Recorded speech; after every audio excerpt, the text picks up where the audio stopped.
What you're about to experience is one man's quest to see beyond the tumultuous period we're in and to envision what lies just beyond our grasp, yet well within our reach. Welcome to Larry Rifkin's America Trends, where the future has arrived, and it's just in time.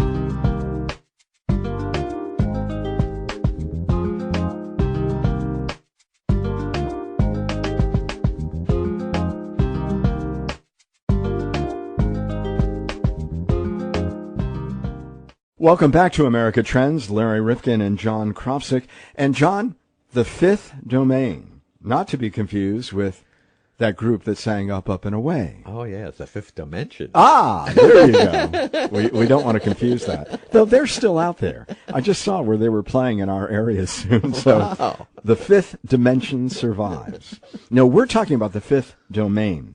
Well, let me explain that because it's just a little bit confusing. But once you get the concept, it'll stay with you forever. We start on land with the Army. Right. And then we go to the sea with the Navy. Right. And then the air with the Air Force. And now we're told we're going to have a Space Corps. Yes. But the fifth domain, in terms of where a lot of hot wars may start in a rather cold, antiseptic way, is cyber. Yeah. Cyber that's a scary attacks. place. Yeah, it's very invisible. Now, John, Because you so dwell much in that domain an awful lot. So much of our information is on the fifth domain. Well, not only our information. I mean, think about it. Our whole life. What about the electric grid? Or the way our air controllers control what's going on in the sky? Right. You're right. So if those things are We are intercepted. so connected. Well, think about it, John. Here in the state of Connecticut, where we come from, I mean, there was a period about 6-7 years ago when we lost our power for, what was it, 4 or 5 days? Yeah, almost a week. Yep. And people were frantic. No, seriously. I mean, life did not exist in the form that we knew it previous to that. Right, that's right. It was amazing. So, when you think about the potential for what a cyber attack could do to our nation, it is really, really scary. And the Pentagon views this as a theater of war. The Pentagon, in all of their writings, not to be confused with a place where we go to see war movies, a theater of war, all right? So this is serious stuff that we're talking about. They think that the next major war is likely to be provoked by a cyber attack. Well, we've already had that. I mean, we've had, who was it? Was it the Israelis attacked the Iranians? Well, we helped with Susnet, to slow down their nuclear program. Development. And so, I mean, this is already going on, and it's been going on for a long time. So I can only see it getting worse. Well, the thing is, it's interesting because the issues of offense and defense are really at play here. So you think about it, the Russians could probably do what they want with our electric grid, and they have gone in and played around. We've seen that in a few instances. We, of course, look, we're not that late to the dance either in the offensive capability. So we could probably, well, I'm sure we could do the same to them. China's a big player. Exactly. So what do we want to do about it, John? They're embedding software. This is how the thing happened in Canada, because they bought a system from China and they found embedded software in there that was talking back to the Chinese about all the data that was going through. I forget what that was called, but well, we're always testing each other. Yes. We're always prodding, pushing into the various systems. So the question really is offense and defense. Who's stronger and who's got the will? Because if, in fact, the Russians decided that they figured out how to take out, let's just say, the east coast of the United States, arguably the nerve center, Washington, D.C., New York City, Boston. I mean, if they decided to do that, what would our response likely be if we couldn't get it up and running for 6 months? Right. Well, first we'd have to figure out where it was coming from, because it's easy to mask yourself on but it's not that 400-pound guy on the couch. Let's assume that, all right? But there's all kinds of ugly outcomes that we can imagine. Now, we have conventions related to nuclear devices. Now, some of these treaties and these conventions are things that, well, do they really hold up over time? We pull out of some because we think somebody's cheating. But we don't really have anything quite like that in the cyber world. And it would seem as if we're going to get together as a world of nations, we should get together around nuclear devices, climate change, and we should get together around cyber. Well, I mean, let's face it, though, the first two are easy to monitor. Cyber is one that can be done almost anywhere. And how do you monitor that? How do you know that somebody is actually... Well, look at the election system. I mean, whether we agree that the Trump administration, or at that time the campaign, was woven into this, we know what the Russians did. I mean, if you look at the Mueller report, he names the people involved. He indicted the generals and others at their cyber command center that they were running this operation. Well, this is why I'm glad, at least in Connecticut, everybody should have paper ballots, because you really can't, because of our atmosphere we're in, trust these total machines that are totally electric, that there's no backup. But unfortunately, John, we have 20-year-old machines that are now already obsolete. Right, but at least we have the paper backup. Yeah, which well, is, I'm less worried. I'm worried about elections, don't get me wrong. But I'm worried about daily living. I'm worried about them really pushing us back into the Stone Age. Now, we could push them back into the Stone Age, but what do we achieve if both nations are back in the Stone Age?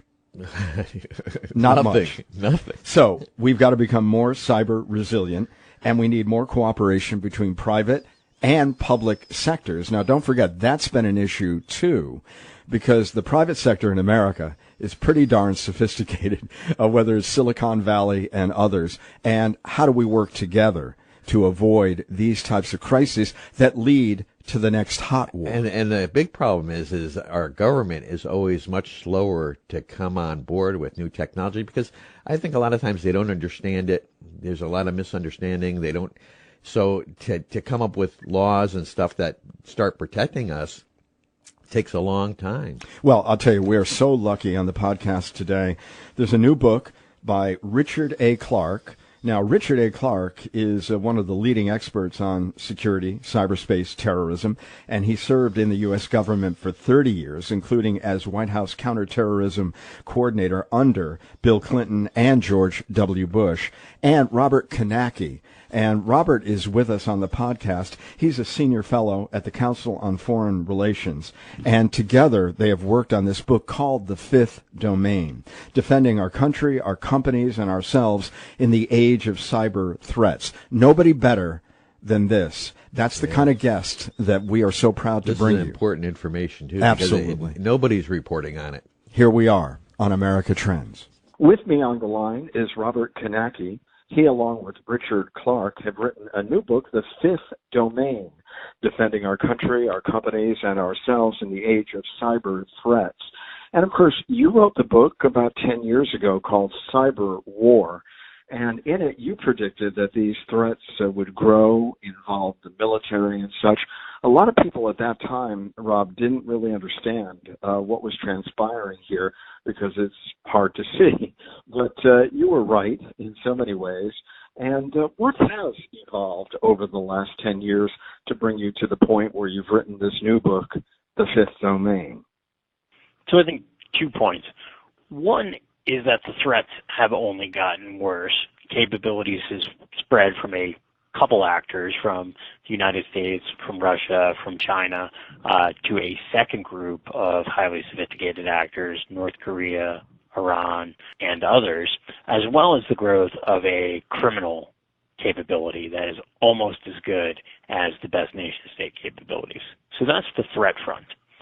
On the other front, on the security side, things have actually gotten better. So if the threats have gotten worse, the ability to defend against them has greatly improved over the last decade. And that's something that we didn't see coming when we wrote Cyber War 10 years ago. In the book, you talk about Bill Clinton, and he's a bit visionary in this regard, talking about the offensive advantage and the offensive preference versus the defense, which is always seemingly trying to catch up. Do you want to help us understand, in the world of cyber war, what offense and defense really mean and the importance of having an advantage? from the time that computers were first invented, and really when they started to be networked together, there has been a view that attackers on the internet had an advantage, that it was easier to attack than to defend. And so if you talk to a chief information security officer in, say, 2008, you'd probably hear the same story from many of them. And it'd be something along the lines of this. I've got 400,000 computers that I need to defend. They're using all kinds of different operating systems. They're at all different patching levels. An attacker's going to find a way to get in. The attacker's only got to get in once. I've got to be right all the time. The attacker has such a huge advantage. And that was the story 10 years ago. Now what's happening, thanks to technology and thanks to changes in thinking, is the industry is starting to say, well, actually, the attackers got to be right. They've got to be in sequence. They've got to get through multiple different tools, multiple different technologies. I've only got to capture them at one stage in this chain. And if I stop them or detect them at one stage in this chain, I win, they lose. And that's the shift that's happening, and the technologies are helping make that possible. You say that the government and private companies are starting to catch up on a defensive front to this issue, and yet we've all read and heard how discombobulated our government is at a time. We remember when the private companies and the government couldn't get together to decide whether they should share information to help one another.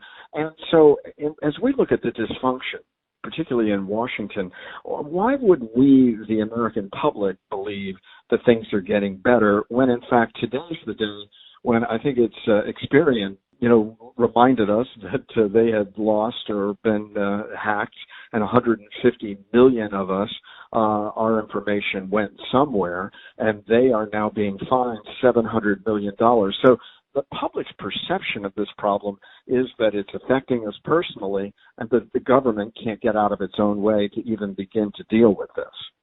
In some ways, this is a question of the dog that didn't bark. We tell the story of NotPetya, which was Russian malware released on Ukraine that got into many global multinational companies that were operating in Ukraine, including the shipping company Maersk, the drug company Merck, and the food maker Mondelez, and caused billions of dollars worth of damage. But there are dozens of multinational companies that operate in Ukraine that use the software that was the intrusion vector for that attack, and they were resilient to it.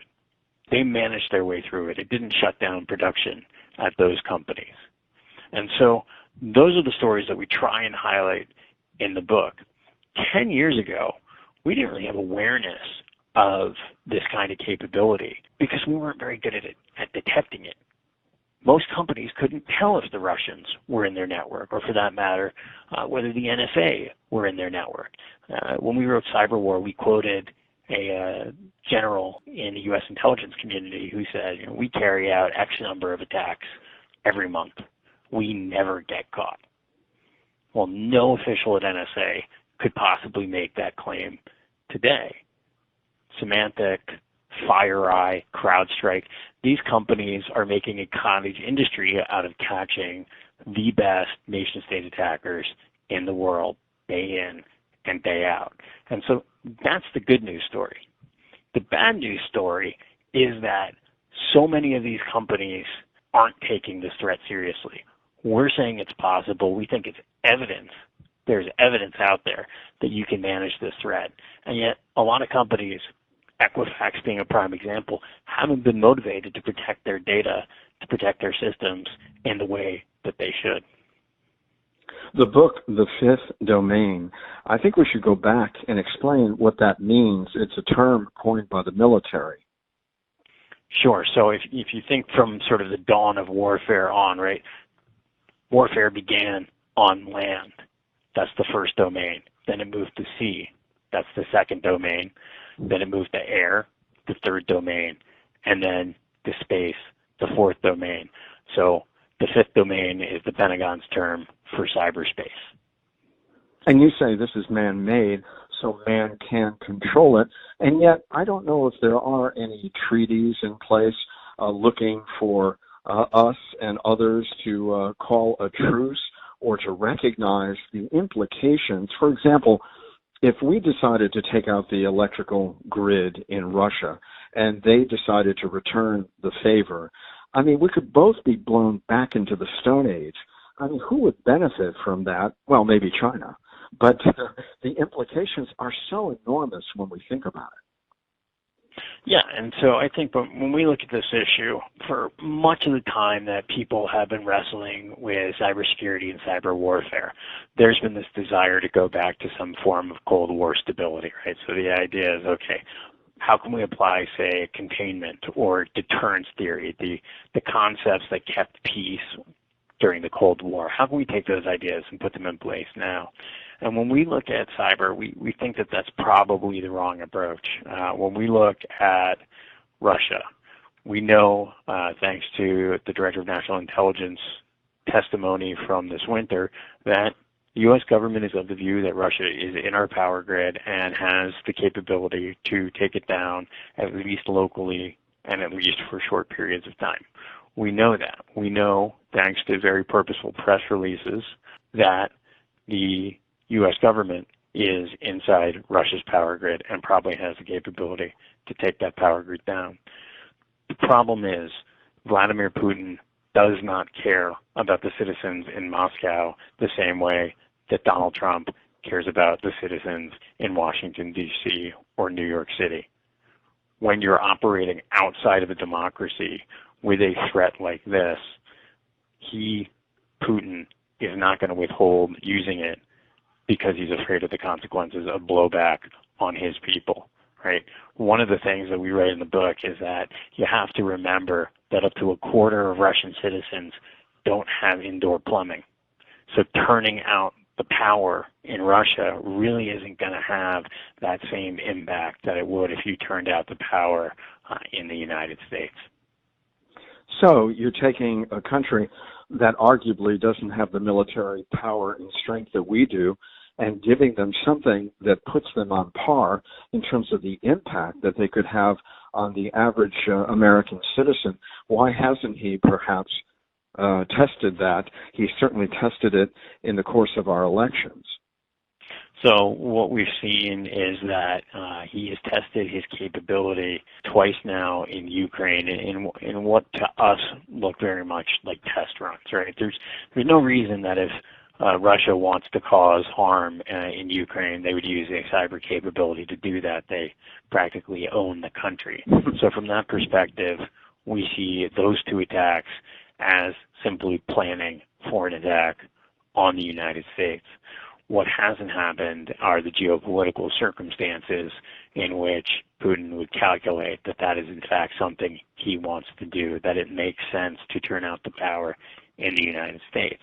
Now, of course, that's not an uncommon phenomenon in warfare, right? He also has a nuclear capability, which, thank God, he has not chosen to use because he has not found it to be in his interest, right? There are lots of weapons that until the time comes where it makes sense to use them from some actor's perspective, they go unused. You do say in the book that when the offense has the advantage, we're likely to have conflict. Is that where we are today? And again, as we see these defenses building and you making us feel a little bit better that our private companies and our government actually are responding if we don't see it all the time and only see those things that get through. So is this the moment for a country like Russia or China before our defensive abilities really are emboldened even further and bolstered to perhaps think about attacking the U.S.?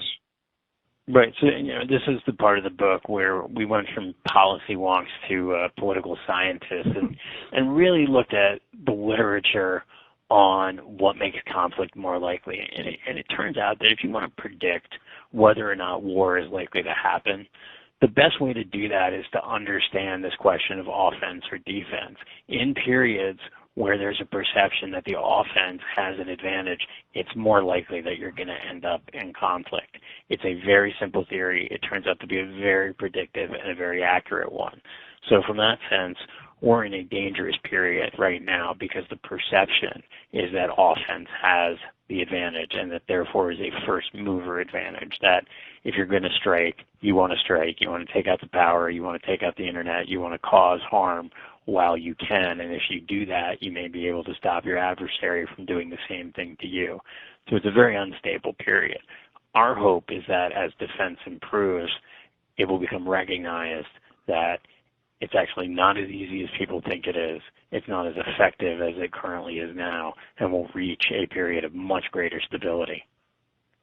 What did the 2016 elections and the interference by the Russians and our response to it tell the Russians about America in this era of cyber threats?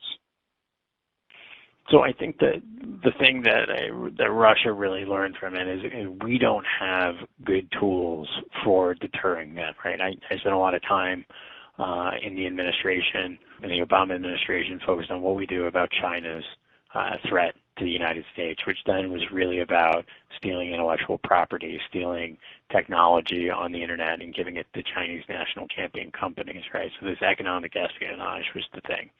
What we knew then was that we actually had a lot of levers over China. We had a huge trade relationship.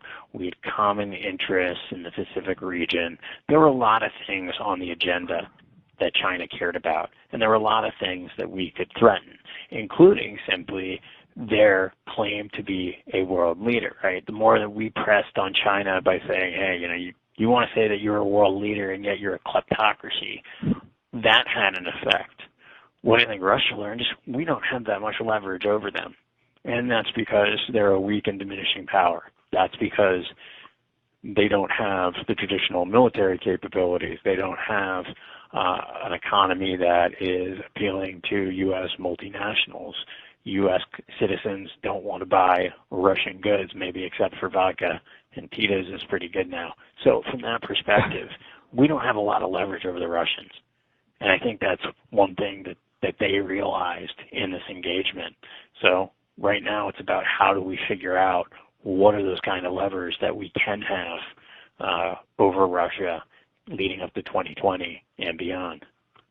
Robert Knake is with us, he along with Richard Clarke, and they've been in the national security domain for a long time. I've written a book, The Fifth Domain. We're talking about cybersecurity. You say that we are already engaged in a low-grade, simmering cyber conflict with Russia, China, and Iran. And as we look at Iran today, and we see tensions heightening with Iran, is this a moment for them, given the fact that they don't have the military strength to go up against the United States if we really deploy it, though it's been difficult for us, of course, in the Middle East theater. Is this possibly one of the areas where we could see the cyber threat, in its most immediate sense, or would they be reluctant to use it because, again, as you suggest, this can't lead to a military hot war conflict? Well, so we've already seen the Iranians engage in offensive cyber operations. They carried out sustained attacks against the banks from 2011 through 2013. And these were distributed denial of service attacks just aimed at flooding bank websites so you can access your account online. And they did that then. And they also, around that time, engaged in a series of more destructive attacks against targets in the Middle East, against Gas, which is a gas company, and against Saudi Aramco. So we've seen them engage in this kind of activity before. And they've been testing and improving their offensive capabilities. No doubt that as conflict escalates, we will see the Iranians carry out offensive cyber operations against the United States. It's easier for them to reach the United States and cause consequences in the United States in cyberspace than in any other domain. What's really, really interesting from my perspective is that President Trump actually used cyber as a means to de-escalate over the downing of the drone. his military leaders came to him with a kinetic response that would have, I think in his estimation, caused 150 casualties, and he backed down and said, no, go do something in cyberspace. And so that was actually, cyber was used as a de-escalatory mechanism. And do you think that it can serve in that function as kind of a precursor such that we can de-escalate some of the tensions around the world, or is that a risky business as well? Well, I mean, the danger is that, you think you're de-escalating and your adversary thinks you're escalating, right? In cyberspace, one of the things we know is there's an unpredictability to what happens. So you think you're doing one thing that's going to cause one level of consequence, and you actually cause another level of consequence. For a long time in the Pentagon, the sort of knock against offensive cyber operations was this issue of predictability, right? You can calculate very precisely what is the yield, what is the impact if you drop a bomb. You can't necessarily do that with a cyber attack. And so from that perspective, it can be de-escalatory, but if things go wrong, what you may think you have calibrated to be a response that will be felt, but felt in just the right amount, can get out of control. And what about the issue of plausible deniability, that at times we don't know who's doing this? If we're talking about President Trump, he said, well, during the 2016 elections, it could have been a 400-pound guy on his couch in the basement. I mean, so how good are we at knowing the origin of these attacks? So, I mean, if you read the Mueller report, if you read the indictment of the 5 Chinese PLA actors that were responsible for a campaign against U.S. companies stealing intellectual property, we've gotten pretty good at attribution in cyberspace. I mean, in the case of the 5 PLA, we're not just saying this was the Chinese government. We're not just saying this is a Chinese ministry. We're saying it's these 5 PLA officers. Here are their pictures. Here are their handles online. Here's the building they work in. So from that perspective, I think the idea that attribution in cyberspace is impossible is wrong. It's hard. It takes time. But you use multiple means, you're able usually to figure out who's doing something. I can't recall of a single time in my government service in which we really just had no idea who was responsible for an attack. Attribution has gotten much, much better. The other thing I would say is we're well past the time when a single 400-pound guy in a basement is able to carry out this kind of attack, right? These are coordinated. They take multiple skill sets. It's just like any other technology startup, right? You're going to need your specialists in 5 or 6 different technical domains to carry something like that out, and no single person's going to be able to do it. So that's one way that we've seen the offensive advantage eroding. Well, I guess I won't take the president at his face value word any longer. When we look at things like blackouts, and we just had one in New York, train derailments, airplane crashes, is there an area, particularly for a sophisticated nation like ours, that is driven by so many of these aspects, and they're so important to our economy and our survival? Are there any one of these attacks or any combination of them that would seem to cross a line that would be difficult for that country to cross back over without finding the American military ultimately getting involved? So, I think at the point at which a cyber attack causes the equivalent of a kinetic attack in terms of life lost or economic impact, that's when you're going to see the U.S. military respond outside of cyberspace. Now, it's been policy going back to the Clinton administration that the United States reserves the right to respond in any domain to a cyber attack. So there should be no assumption that if we're attacked in cyberspace, say somebody knocks out the electric grid during a heat wave in Chicago and kills 600 people who die of heat stroke, that the U.S. military is only going to respond in kind in cyberspace. I think that's a situation in which you very much are likely to see a kinetic response. When we hear about cyberspace and cyber threats, we always talk about America defending against them. How aggressive are we? I think a lot of people misinterpret the United States. We are not someone who sits back and watches things unfold. We can be very aggressive on our own. What is our offensive capability, and how are we deploying it at this moment in time around the world? I don't want to get too USA here, but I mean I think it's safe to say that the United States has the best offensive capability in the world, right? Our offensive actors really are second to none in terms of organization, in terms of discipline, in terms of training, and in terms of the capability that they can have. So I think that's true. What we've seen is in the past a reluctance to open up the cyber warfare domain past administrations. In this administration, we're seeing a desire to really see how we can not only use the capability, but talk about it. So give the equivalent of a bomb damage assessment. Say, we've carried out this capability, and here's what we think we've done. We saw the Pentagon do this around the midterm elections, wherein they targeted the Internet Research Agency and purportedly shut off Internet connectivity to this Russian group of trolls around the election to try and stimulate their abilities to interfere in the midterms. So I think that's good that we're A, trying to use this capability, and B, that we're trying to talk about it in order to, in some fashion, create deterrence.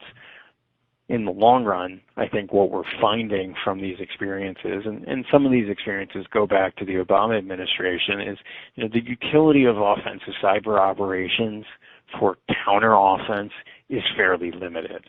It's not that easy to take out the capability of a foreign adversary in cyberspace, right? This sort of force on force. It's much easier to go after a less well-defended civilian target, and that's the fear. That's the concern that we see, is that we're going to see much more targeting of civilian infrastructure than going straight after, say, a military unit.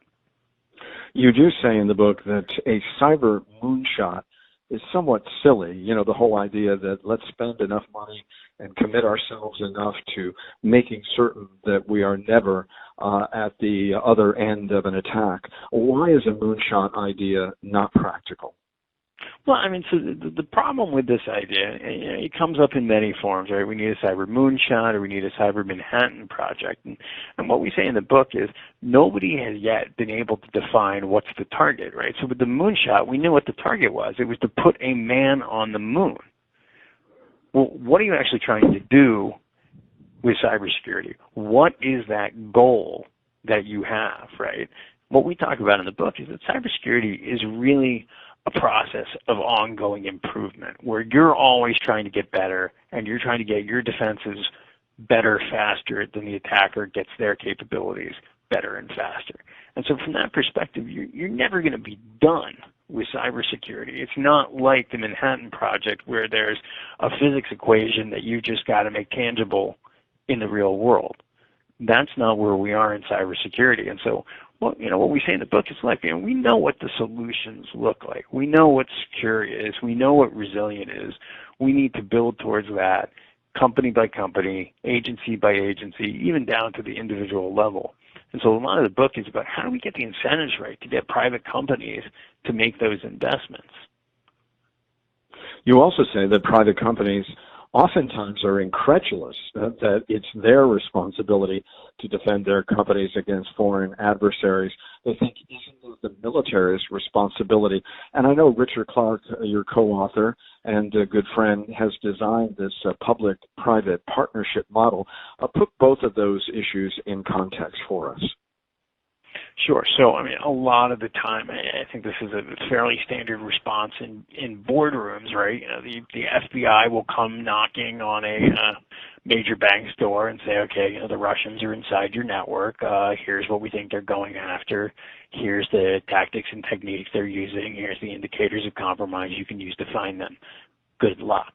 And then the bank will say, wait, hold on, you're telling me this is a foreign intelligence agency that is targeting me, a bank, because I'm a symbol of U.S. power, and your response is to share information with me. isn't it your job to stop them? Isn't it your job to arrest them? Isn't it your job to shoot them? And the answer is, well, no. And the reason for that is that we've built cyberspace as a civilian domain, as a commercial space in which data flows freely, and the government doesn't have choke points, doesn't have the capability to shut off bad traffic, and we wouldn't want them to, because if they could shut off the bad traffic, they could also look at all the traffic. And many times we see in foreign governments arguments for cybersecurity that are really about censorship, and they're really about surveillance. So the Great Firewall of China is China's system for controlling its internet. And using the term firewall suggests that it's for security, when what it's really about is watching and controlling what their citizens do online. It has almost no utility for cybersecurity. It's not something that the guys up at Fort Meade at NSA are sitting around saying, gee, how are we going to get around the Great Firewall of China today? That's not what it's for. So giving government the ability, the mission for cybersecurity, you have to give government access to all the data flowing over the internet and into your company. And that's something that we wouldn't want. It's also something that really wouldn't be effective. When we look at what's cutting edge in cybersecurity today, it's happening on each and every individual computer, right? So if you saw the IPO of CrowdStrike, which has gone up hugely since it IPO'd last month, that company makes all its money by sitting on actual computers and looking for threats. That's not something that any CEO wants the U.S. government to do. When we look at it, the digital economy is growing, I think, 3 times the rate of the rest of the economy. I mean, how vital is it that we get all of this right? And should we take some comfort in the fact that you and Richard Clarke say that there has been a degree of continuity across administrations, and this is rarely seen in other policy areas, and yet many of us think that the Trump administration has gone rogue in so many ways. So, we see, you brought up the term public-private partnership earlier, right? Within the cybersecurity community, you say public-private partnership, and people just roll their eyes because they've been hearing about it for 20 years, and it's like, oh, God, not that again. We have to come up with a new strategy. But, what we argue in the book is this idea that government's going to work with the private sector, but the private sector is going to be in the lead. It's going to be responsible for protecting itself. And then government will do only the things that government can do, like investigate crimes on a very bad day, carry out offensive operations, collect intelligence, create incentives for good cybersecurity and disincentives for bad cybersecurity, that we have these very specific roles. And this is an incredibly novel way to think about a security problem, right? This is the opposite of how we think about terrorism. It's the opposite of how we think about nuclear deterrence.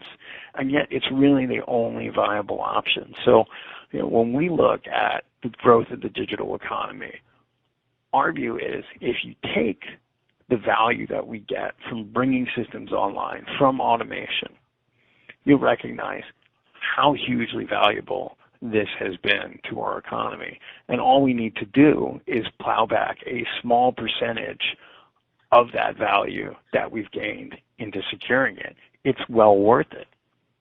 In the book, The Fifth Domain, you say that there are many policy recommendations that you'd like to see the American government undertake. There are many legislative remedies that are being proposed. Is there anything on the horizon that you think would be really important to maintain cyber peace or to give America the defensive capabilities that it needs?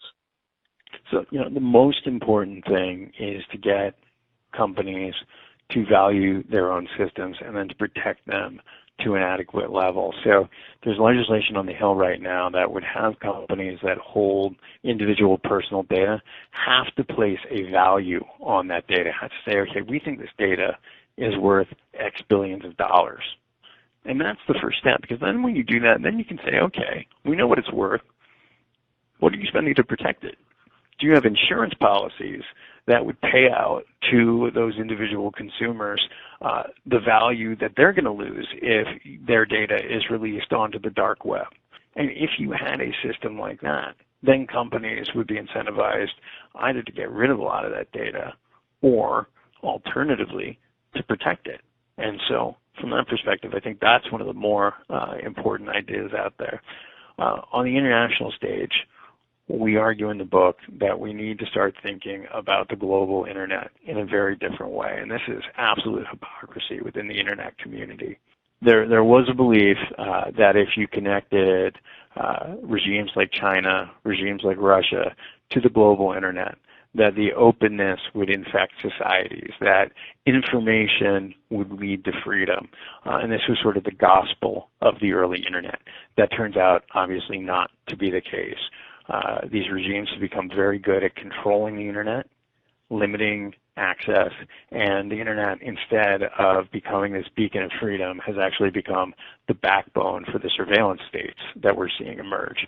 And so from that perspective, what we argue in the book is that we need to stop thinking about openness as the solution and then start thinking about how we can create barriers to access to Western markets, how we can unify the digital economy between the United States, Canada, our European and other allies around the world, and start saying, okay, we're going to act as a single block where internet traffic will freely flow between us, where digital goods will be freely traded between us, and then start making it harder for, say, a Chinese company to both participate in that economy as well as steal from it.